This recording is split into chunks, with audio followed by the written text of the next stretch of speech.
माँ की आत्मा एक भावुक कहानी। आज कुछ ज़्यादा ही देर हो गई।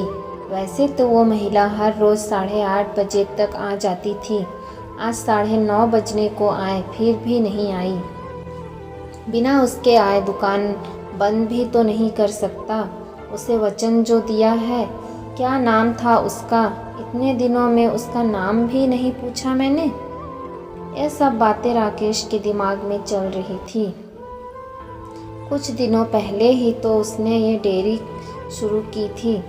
उसकी ये शॉप ज़्यादा बड़ी नहीं थी, जिसमें वह दूध और बाकी मिल्क प्रोडक्ट रखता था। उद्घाटन के दिन ही पहली ग्राहक बन एक महिला उसके शॉप पर आई थी। उसकी गोद में एक छोटा सा लेकिन बहुत ही प्यारा बच्चा था। उसने एक दूध की बोतल ली और राकेश से बोली, भैया अभी मेरे पास सिर्फ 10 रुपए हैं, बाकी के आपको कल दे दूं तो चलेगा? राकेश ने एक बार उसकी तरफ देखा। गरीब थी बेचारी, गले में मंगलसूत्र नहीं, माथे पर सिंदूर नहीं। शायद पति मर गया होगा बेचारी का।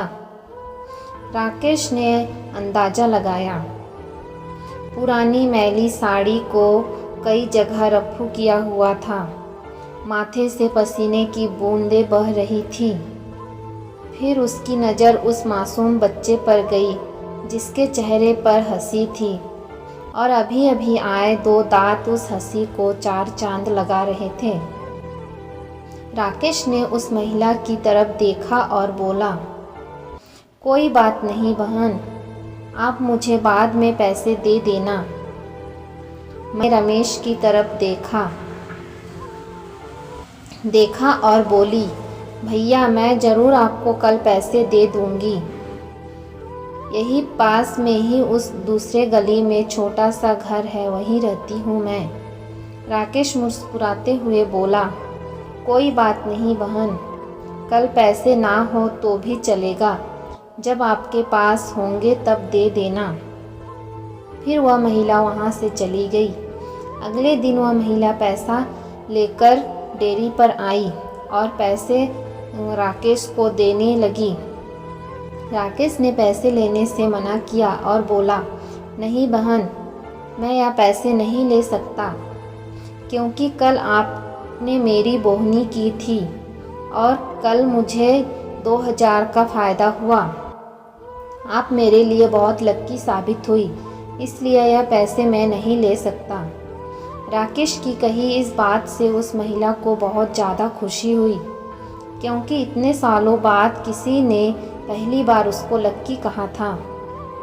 वरना पति के मौत के बाद तो उसके ससुराल वालों ने उसे पनौती कहकर घर से ही निकाल दिया था।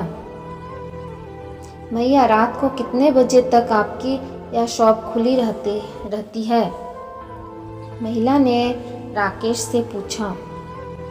8 बजे बंद कर देता हूँ बहन। राकेश का जवाब सुनकर महिला का चेहरा उदास हो गया। राकेश को यह समझते देर नहीं लगी। उसने पूछा, कोई समस्या है बहन? अपने बच्चे और अपना पेट पालने के लिए मैं 2 घरों में झाड़ू बर्तन का काम करती हूँ। यह सब काम करते करते रात को 8:30 बजे घर लौट पाती हूँ। तब तक यहाँ आसपास के सभी दुकान बंद हो जाते हैं और लाचारी से मुझे अपने बच्चे को भूखे पेट ही बहला फुसला कर सुलाना पड़ता है। वह बोल नहीं सकता ना, उसी का फ़ायदा उठाती हूँ। कहते हुए उस महिला का गला भर आया। महिला की बातें सुन राकेश को बहुत बुरा लगा। फिर वह बोला, आप चिंता मत कीजिए बहन, बिना आपको दूध की बोतल दिए यह शॉप बंद नहीं होगी, लेकिन मेरी एक शर्त है। अपने आंसू पोंछते हुए महिला ने राकेश की ओर देखा और पूछा, क्या शर्त है?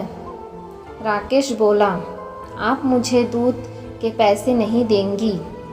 यह सुन महिला की आंखें फिर से छलक गई।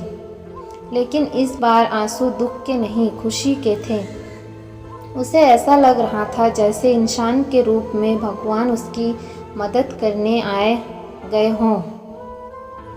उस दिन से हर दिन 8:30 बजे जो डेयरी पर आकर दूध की बोतल लेकर जाती, धीरे धीरे 5 महीने बीत गए और धीरे धीरे महिला बीमार होने लगी। ज़्यादा काम और चिंता की वजह से उसका शरीर दिन ब दिन सूखता जा रहा था।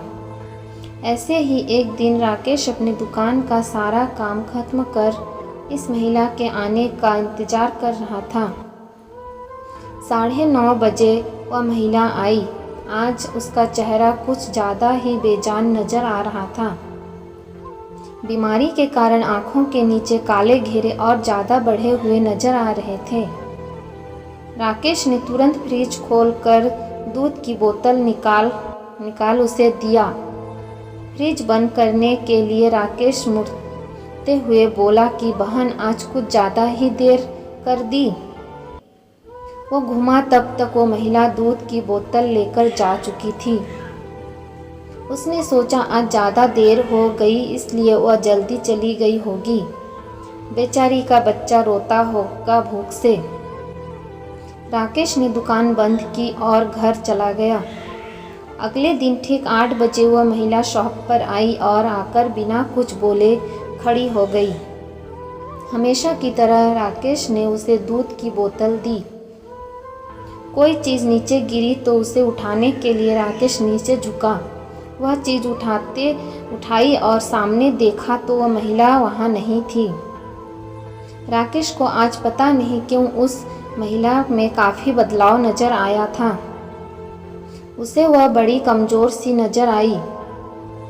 अगले दिन फिर 8 बजे वह महिला उसके शॉप पर आई। आज राकेश ने उसका चेहरा बड़ी गौर से देखा। उसका चेहरा सफ़ेद पड़ चुका था, मानो उसके चेहरे का तेज कब का जा चुका हो। उसने सोचा बेचारी गरीब महिला करे भी तो क्या, ना किसी का सहारा ना अच्छी आमदनी, जरूर पैसों की कमी की वजह से बीमार हो गई, भी दवाई नहीं करवा पाई होगी। राकेश जल्दी से अपनी शॉप बंद कर अपने घर गया। घर जाकर उसने यह सारी बात अपनी पत्नी को बताई। उसकी पत्नी भी उसकी ही तरह भले स्वभाव की थी। उसे भी उस महिला की परिस्थिति पर दुख हुआ। वह राकेश से बोली, ऐसा करते हैं, कल उस महिला के घर चलते हैं और उसे किसी अच्छे डॉक्टर को दिखा आते हैं।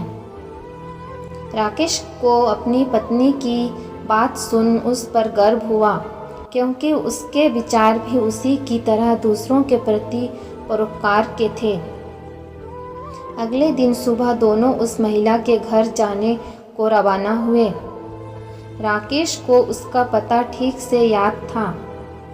जब वे उस छोटी सी गली में पहुँचे तब वहाँ एक छोटा सा मकान था, जिसके आसपास दूर दूर तक और किसी का घर नहीं था। जैसे जैसे वे उस मकान की तरफ बढ़ते जा रहे थे, वहाँ एक बदबू तेज होती जा रही थी। दोनों उस मकान तक पहुँचे और दरवाज़ा खटखटाते ही कि वो खुल गया और वह बदबू असहनीय रूप से बढ़ गई। फिर भी दोनों अपने नाक पर कपड़ा रख उस अंधेरे मकान में घुसे, जहाँ बच्चे के खेलने की आवाज़ आ रही थी। राकेश ने किसी तरह स्विच ढूंढकर मकान की लाइट जलाई और सामने जो दृश्य दोनों ने देखा वह देखकर दोनों की आंखें फटी के फटी रह गई। उस कमरे में उस मासूम बच्चे की मां मरी हुई पड़ी थी। उसे देखकर लग रहा था कि वह 3-4 दिन पहले ही अपना देह त्याग चुकी है, क्योंकि धीरे धीरे उसका शरीर सड़ने लगा था। निर्जीव पड़े उस शरीर की आंखें देखकर लग रहा था जैसे रो कर सूज चुकी हो। निर्जीव होते हुए भी उस महिला की दोनों आंखें अपने बेटे को ही देख रही थी। उसका बच्चा भी अपनी माँ की आंखों में देखकर खेल रहा था। जैसे उसे लग रहा हो कि माँ उसके साथ ही खेल रही है और उसका पूरा ध्यान उसी पर है। वहीं पास में ही दूध की 3-4 खाली बोतल पड़ी हुई थी। यह दृश्य देखकर राकेश और उसकी बीवी दोनों अचंभित रह गए। दोनों के रोंगटे खड़े हो गए। राकेश को अभी भी विश्वास नहीं हो रहा था कि एक मरी हुई माँ अपने बच्चे के लिए उसके पास से दूध लेकर जाती थी। राकेश ने और उसकी बीवी ने उस महिला का अंतिम संस्कार किया और उस बच्चे को राकेश ने अपनी बीवी के हाथों में रखा। उसने भी उस बच्चे को बड़े प्यार से लिया और दोनों ने उस बच्चे को गोद ले लिया। राकेश को अपनी पूरी जिंदगी यह ध्यान रहा कि उस बच्चे की माँ अभी भी उसके है और उसके हुए है।